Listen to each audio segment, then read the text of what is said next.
بسم اللہ الرحمن الرحیم۔ السلام علیکم پاکستان ناظرین، آپ دیکھ رہے ہیں آواز بہاولپور نیوز چینل اور میں ہوں آپ کا میزبان احمد محمود۔ ناظرین، جیسا کہ آپ سب جانتے ہیں کہ ہم آپ لوگوں کے لیے آج کی شخصیت پروگرام لے کر آیا کرتے ہیں۔ آج میں آپ کو جس شخصیت کا تعارف کروانے جا رہا ہوں، آپ قانون دان ہیں۔ میرے ساتھ موجود ہیں Qazi A D Nazir, advocate high court, امیدوار district general secretary Bahawalpur bar association Bahawalpur. آج ہم آپ کی قانون کے حوالے سے بات کریں گے، اور آپ الیکشن لڑ رہے ہیں تو آپ کا کیا منشور ہے، کیا ویژن ہے، کیا مشن ہے، ان فیوچر وکلا کو لیے کیا اصلاحات لے کر آئیں گے۔ تو آئیے بات کرتے ہیں۔ السلام علیکم سر۔ وعلیکم السلام۔ کیسے ہیں آپ؟ ٹھیک ٹھاک۔ بہت شکریہ آپ کا، اور سب سے پہلے تو آپ کو میں کہوں گا کہ اللہ آپ کو کامیابی دے۔ آمین۔ سر، اگر ہم تعلیم کے حوالے سے بات کریں تو دنیا کے اندر جتنے لوگوں نے کامیابی حاصل کی ہے تعلیم کی وجہ سے کی ہے، تو میں یہ جاننا چاہوں گا کہ آپ نے اپنی ابتدائی تعلیم کہاں سے حاصل کی، آپ کا تعلیمی سفر کیسے رہا؟ میں نے اپنی ابتدائی تعلیم F G boys public school high اپنا بہاولپور کینٹ سے حاصل کی ہے۔ ٹھیک۔ تو میٹرک تک وہاں تک تعلیم، اس کے بعد پھر ایس سی کالج، پھر اسلامی یونیورسٹی سے LLB کی ڈگری لی۔ وکیل بننے کا شوق کیسے پیدا ہوا؟ آپ کو تھا یا آپ کے گھر والوں نے کہا کہ آپ نے وکیل بننا ہے؟ میرے والد صاحب خود وکیل تھے، ٹھیک۔ تقریباً انہوں نے 35-40 سال بہاولپور بار ایسوسی ایشن میں ہی پریکٹس کی ہے، تو انسپائرنگ تو وہیں سے تھا، تو آہستہ آہستہ پھر شوق بھی ہوا، تو انشاءاللہ اسی وجہ سے اب وکیل بن گئے۔ اگر دیکھا جائے تو وکیل کے حوالے سے بات کریں تو ایک اچھے وکیل میں کیا خصوصیات ہونی چاہیے، کیا دیکھتے ہیں آپ؟ اچھے وکیل کو قانون آنا چاہیے، سب سے پہلے تو اس کو کتابوں سے دوستی ہونی چاہیے، پتہ ہونا چاہیے کہ کون سا قانون کہاں پر کیس میں آپ کی مدد کرے گا۔ کتابوں سے دوستی ہوگی تو آپ اچھے وکیل بنیں گے۔ بار اور بینچ کے تعلق کے حوالے سے بات کریں تو بار اور بینچ کے تعلق کو کس طرح بہتر کیا جا سکتا ہے اور کس حد تک بہتر ہے؟ بار اور بینچ ایک گاڑی کے دو پہیے ہوتے ہیں، یہ ان کے درمیان تعلقات اچھے ہوں گے تو گاڑی چلے گی، اگر ایک پہیہ بھی آپ کے ساتھ نہیں دیتا تو پھر گاڑی نہیں چل سکتی۔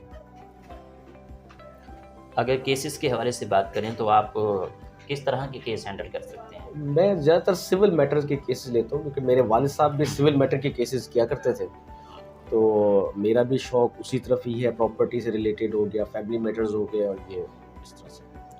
بہاولپور کرائم کے حوالے سے بات کریں تو آپ ایز اے سینئر قانون دان ہیں، تو یہاں کس طرح کے کیسز آتے ہیں؟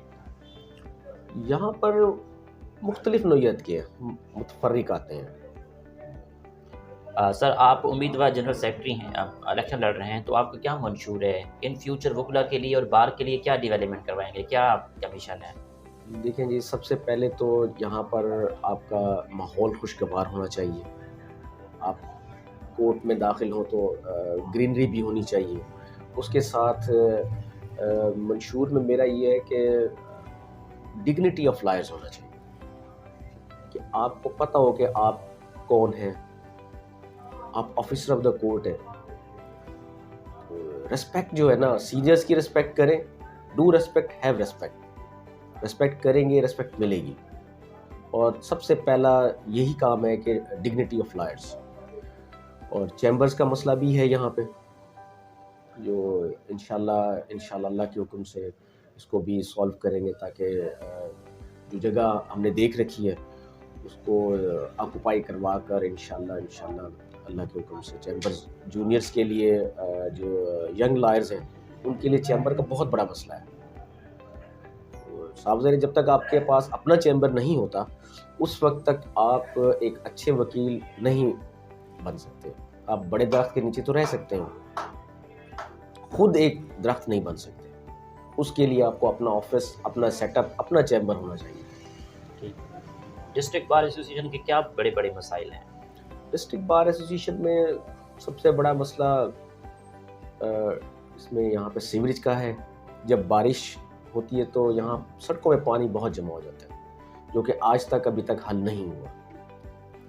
سب سے مسئلہ بڑا یہ ہے، اس کو بھی حل ہونا چاہیے، یہ حل طلب مسئلہ ہے۔